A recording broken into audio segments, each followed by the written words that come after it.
This is the Global Podcast Network, where executives and professionals connect, share, and inspire. Stay tuned for the conversations that drive success.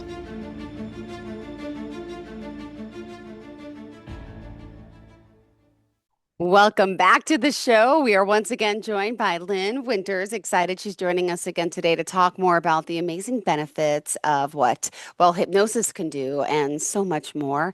Cayuca Energy Arts is the name of the company. Yes, she is certified in hypnosis, also does past life regressions, and also is a Reiki master. So she wears many titles and she's always here informing us. So for those that don't know about your company, Cayuca Energy Arts, could you just share a little bit about that to start?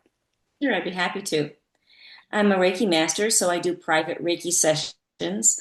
I also do group Reiki sessions. I call that Wisdom Circle because Reiki brings you back to your own wisdom. I also do certified hypnosis privately and in groups on different topics. I also do past life regression, and those are all private sessions. I have one-on-one consultations that you can do either online or in person. And I have Winter's self-hypnosis series that has 7 common conditions that you can help yourself at your home, and it's affordable in your life to continuously improve. Beautiful. And I love all that you do. We're going to talk also about your own self-hypnosis series as well, sobriety support, and so much more. And for today, we're starting off with talking about addictions, right? Yes. One of the reasons I called it addictions instead of addiction is because I think that a lot of people are not aware that just about anything can become an addiction. We are really familiar with alcoholism and drugs and things like that, but there are many addictions, and pretty much all of us have addictions that we have to deal with or want to conquer, actually. For example, exercise, you can over exercise, and not just because of your body telling you that you've over exercised. But if you use that instead of feeling, then it's probably an addiction. You can be addicted to shopping. You can be Ah, addicted to another person. But usually, if you are addicted to another person, it's not really that person. It's usually the emotion that that person triggers in you.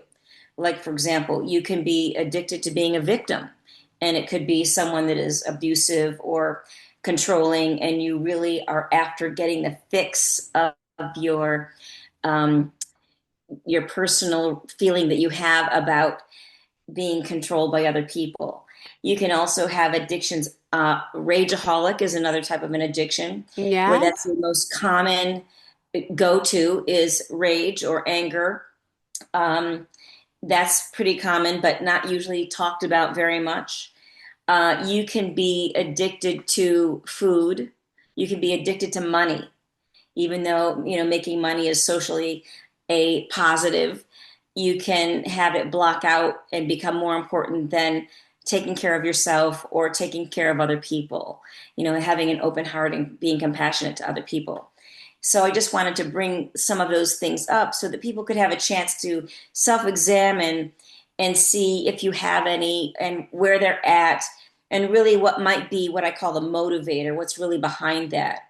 The Yeah. addiction is really more of a coping device, and oftentimes you can recognize an addiction because it's how we measure our worth. For example, if you measure being really, really thin, or you measure having a lot of money, using those as things that are really more important than any other thing to you, then you can probably guess that that's the name of your addiction. So I just Yep. wanted to bring that up and have people look at their own lives on a deeper level and not just think that addictions are only those that are the most socially unacceptable. Got it. Oh my goodness. Well, let me ask, specifically what addictions are we talking about? What do you see the most of, shall I say? Um, That's a good question. I would say that the ones that I see the most of, other than alcoholism and substance abuse, and it can be anything. It doesn't have to just be like cocaine or something. It can be marijuana. It can be, because it's how you use it. It can be prescription drugs. It can be anything. But I would say the most common, other than that, is codependency. I think codependency is rampant. I think that it is socially accepted and actually encouraged for women to give up themselves for other. I say other because it puts them at the very bottom of the list. And I also think that another one I see is being a rageaholic. Sometimes people give the impression that they're really strong and that no one can tell them what to do, but really it's a pattern that they have where they don't go to other emotions, they just go to the rage. And rage usually turns people off so much that they back away. And so having an exchange with a person afterwards is not usually common for them to really find out the impact that they've had on someone else. My goodness. Well, and lately, can I just ask you, could phones be an addiction? Like, I feel like people are on Yes. their tablets, their phones so much. Yes, that's a very common one. Actually, I think that's probably right up there with the codependency, but we don't even know it. It's just not phones. Usually, if you're addicted to your phone, you're probably addicted to other electronics too. So you go from one to another.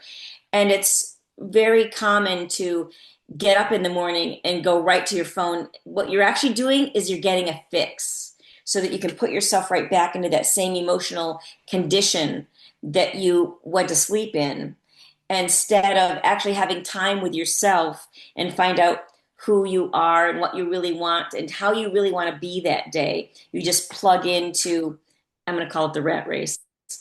And I think that people, it's common. I know a lot of people who actually sleep with their devices. They're either on their nightstand, or they might fall asleep with their laptop and the computer in their bed, or Yeah. like that, or having television in your bedroom is also something that you can get very addicted to. You have to be careful. Oh my gosh. All right. You're right. Guilty. What else? All right. Where are we now? Sorry, I digressed about my own personal addictions. Like What I said, else? everybody has them. Yeah, exactly. It's true. Ah, Yeah, it's hard. They're very hard to overcome. However, they're very important to overcome because they seem to keep us in a loop that we go in over and over and over and over. And everybody, in a way, knows the truth about themselves. And so they know, as I'm speaking about these things, like you just revealed something with yourself to yourself, that talking about these things, you know what is your addiction or what's holding you back from being who you really want to be. And so I think that it's really important to address them and identify them first, and then get a game plan to something to do instead of that, or something to turn that around. got it. All right. Well, also, with addictions, what else about addiction in the body did you want to share? Addiction in the body has to do with, if you have a thought over and over and over and over and over, that thought becomes a belief, because Mm-hmm. really a belief is only a repeated thought. And so when we have a thought, it's accompanied by a feeling, and that feeling creates a chemical in our body. And the more we have the same thought and we have the same feeling and it produces the same chemical in the body, then we get, so it's the underlying thought and perspective and feeling that we're living from and making choices from everyday life. And it can be lack. You could have a thought all the time of what you don't have. It could be that you're a workaholic and you can't look at your yard and see it beautiful. All you see is what you need to be doing to it. Um, so the thought and the chemical that are created from the emotion is what you're actually addicted to. And if you've been doing it long enough where it's an addiction, you can actually have the feeling create a thought to match it, or vice versa. So it gets stuck in your body. And so you have to actually do something to get out of that energy. That's a certain energy field. And you want to do something when you're having it to get out of it, to break the habit, because energy has to be interrupted to change it. Oh, gosh. And what other things in the body do you say that could be stuck, that could be affecting our, like what about like gut issues? Is that something that could help? I feel like so many people are complaining about gut issues and pain. Is that something that we could help, with this hypnosis process? Just You know, speaking of the body. yeah, what is so interesting about the body communicating to us, there's this phrase that says the body expresses what the mind suppresses. Yep. And so, whatever condition that you have, it could be chronic or it could be something that just randomly shows up. It's trying to tell you something. And so, if you have a condition that's chronic in your gut, for example, that's in the chakra that has to do with your beliefs and your perspectives. And so, you can start by examining your beliefs and your perspectives. Have you outgrown your beliefs that you used to have, but you're still living them and repeating them? Do you need to change a perspective? Do you need to advance into something that's more positive than something that was programmed in your perspectives a while back and doesn't serve you any longer? Is Yeah. your stomach trying to tell you something? Or sometimes people have acid reflux, and that has a lot Ditto. to do with anger, Yep. or do you notice that you have that when you're around certain people? Or do you notice that you're having that when you're talking about certain topics? Yep. Start having a self-awareness, and it will give you information as to where you can begin to turn it around. Mm. Well, I just find so many people in these days do have a lot of self body issues, and you mentioned that type of stuff as far as the gut, but even these other addictions in the body. Anything else that we should be aware of that could be affected? Yes, I think that, first of all, I'm going to say it again, self-awareness and self-examination. Without self-examination, there is no change. And so that's really important. And then from that, to raise your consciousness about, I say, um, what am I doing and why am I doing it? And to find out what's really motivating your choices and your actions and your thoughts and your feelings. And something that can really help you is hypnosis, of course. And the reason it helps you is because the programming of all the experiences that you've had, and that includes the things that you were taught when you were young, Yep. are in your subconscious mind. Mm-hmm. Conscious mind is your thinking brain that you're using right now. But the programming of the choices that you make, the thoughts that you have, the feelings that you have, those are in your subconscious.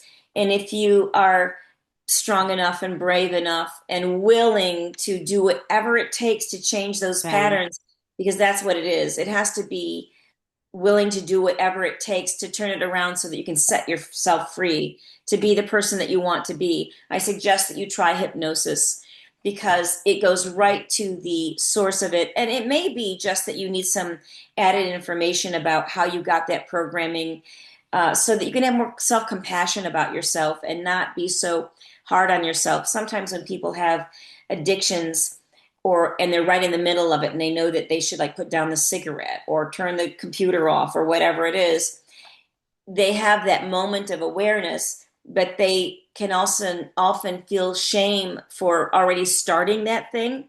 Yeah. Well, they'll just go, oh, to hell with it, I'll just do it next time, I already blew it. That's not very compassionate to yourself. You really need to give yourself credit, a lot of credit, for having the awareness to recognize it while you're in it. That's the choice moment. You want to create a choice moment, and then you can choose one or the other. You always have a choice. That's really important. The more times that you change your mind, look at that as a victory and not as something that is evidence that you're not changing. Got it. All right. Well, we are here joined by our dear friend Lynn Winters, and she's discussing obviously more ways in particular that she can help you with her hypnosis or self hypnosis and so much more, Reiki training. And let's continue. Do you want to dive into a little bit how the process works with you with your own self hypnosis series? Sure. In the hypnosis series, one of my recordings is called Sobriety Support. Now, I'm assuming when I recorded it and wrote the script for it that this includes everything, all the addictions, and not just the most noticeable or the most socially unaccepted about drugs and alcohol. It's not just for that, it's for all the addictions that anyone would have that you would want to change. And when people first hear the sobriety support name, just the whole topic of sobriety often triggers people's guilt and shame about themselves and the choices that they've made or how long they've been doing it or whatever. The reason I'm really highlighting this recording is because it is super loving. There is no shame in it. It is not Yeah. shame based reprogramming. It is completely a loving, compassionate perspective. Because remember, we are spiritual beings that just happen to be having a physical experience. And we're here to learn and to change and to experience. And there's nothing to feel shameful about that. So So it's true. it's from that approach, number one. And then number two, it will gently and slowly and lovingly take you into the essence of yourself so that you can really remember that you are a loving being and that that is really who you are. That is who you are. That's who you've always been. And that's who you always will be, regardless of the choices. You are not the choices that you make. You are not your addiction. You are a loving being. Oh, beautifully said. We are. We are. We have to believe it. And if we don't, time to get started, Yeah. right? And so you can use it, you can use the recordings to help you turn around your thinking and create some other mental pattern for you to have a go-to in another belief or perspective, and that would be from your gut, where you can actually hear a different voice instead of that shame maker that you usually hear that just causes you to continue with more behavior like, oh well, what's the use? This is the opposite of that. You are of great value and you probably just forgot. Oh, gosh.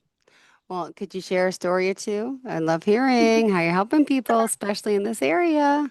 I know a lot of people, well, actually, everyone I know is addicted to something, but I know a lot of people that have struggled with some very severe addictions and the physical consequences to those addictions.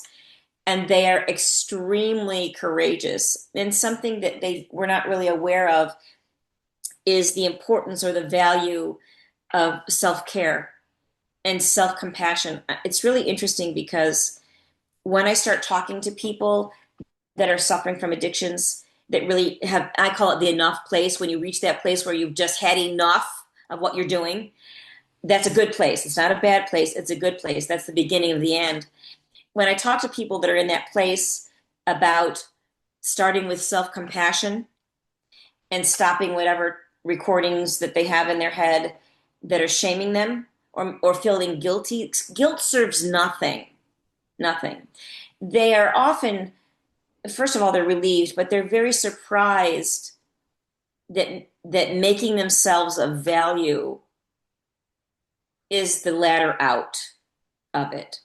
And so when I start talking about those things, other than them being really surprised, they don't know where to go to get more of the kind of conversations that I'm having with them, or of getting more support from people that are like that. Because usually when people are in that kind of trap, and it feels like a trap, uh, a lot of the people that they've surrounded themselves with are not going to be very supportive of them. You know, they have probably in some way benefited from their old habits and patterns. And besides, it's not about them changing, it's about you changing, you know. And so the first thing is compassion. And the second thing is to get the guidance and support for that, which is why I recorded sobriety support CD or digital, because you can just put that in your phone. And anytime that you feel that you need to hear the voice Mm-hmm. of self compassion, just put that recording on. Don't be driving with it, of course, but even if you take a break and you go sit in your car and you just close your eyes and you just listen, you just need to be reminded Yep. of who you really are and that you have choices, and that nothing and no one is Nope. more important than you are. You just need to be reminded and supported.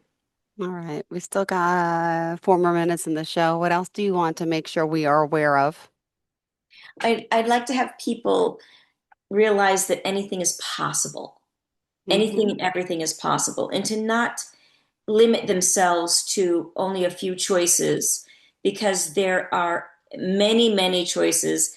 And I think that the realms or the universe or love or source or whatever you want to call it is really rooting for you, even though you may think it isn't. Sometimes when things happen that seem negative in your life, it could be just trying to get your attention, that there is more, and to just stop and to reevaluate. There are lots and lots of tools, and I offer several of them, but mine are just a few to what's out there. When and if you've reached that enough place and that you're ready, the answers will be provided for you. Hmm. Thank you. And, you know, as far as ordering and getting in touch with you and doing the self-hypnosis series, I know we can go to the website. Could you share a little bit about that and all the Yes, ways we can contact you? the website will give you more information. It's Keuka, Keuka, energyarts.com. I'm going to say it again. It's Keuka, Keuka, energyarts.com. And you can get any of the self hypnosis series there. You can hear a little snippet of it if you'd like. You can also sign up for a one on one consultation. If you have any questions of any kind, you can do that. There are many things on there that will really assist you in whatever it is that you need. Help is available, or even just support in the things that you're already doing. Thank you so much. And fantastic always speaking with you. Always a pleasure. And, you know, summer's here. And is there anything in particular that you see mostly an uptick of in the summer that people are in need of this type of, you know, hypnosis and, you know, self-hypnosis? I think that the summer is the perfect idea and the perfect time for people to make a new choice, a fresh choice, when there's a new season starting, when there seems to be more time for a positive perspective and more people are in a positive perspective. Yeah. Make sure that you look at your own perspectives and what do you need? How do you want to spend your summer that would be self-nurturing for you? Mm. What are you doing this summer? I'm going to the lake. Yay, Yeah, good I'm for a water you. person, and the lake is really, really important to me. And I just go there and I sit, and I often, guess people would say that it's praying, but I talk to the lake and the air and everything that's naturey, and just kind of express myself. And I always feel grateful. And I think that gratitude is one of the most strongest, positive, emotional, energetic feelings that you can have, that will really open the doors to all the other things that you want. So I use the lake as my church. Beautiful. Thank you so much. All right, we'll see you next week, I hope, or are you on the lake next week? Oh, I'll be on the lake, but you'll still see me probably. All right, good. Thank you so much. Have a fantastic day, sweetheart. Thank you. Thank you. You too. Bye. Bye. This is the Global Podcast Network, where executives and professionals connect, share, and inspire. This is the Global Podcast Network, where executives and professionals connect, share, and inspire. Stay tuned for the conversations that drive success.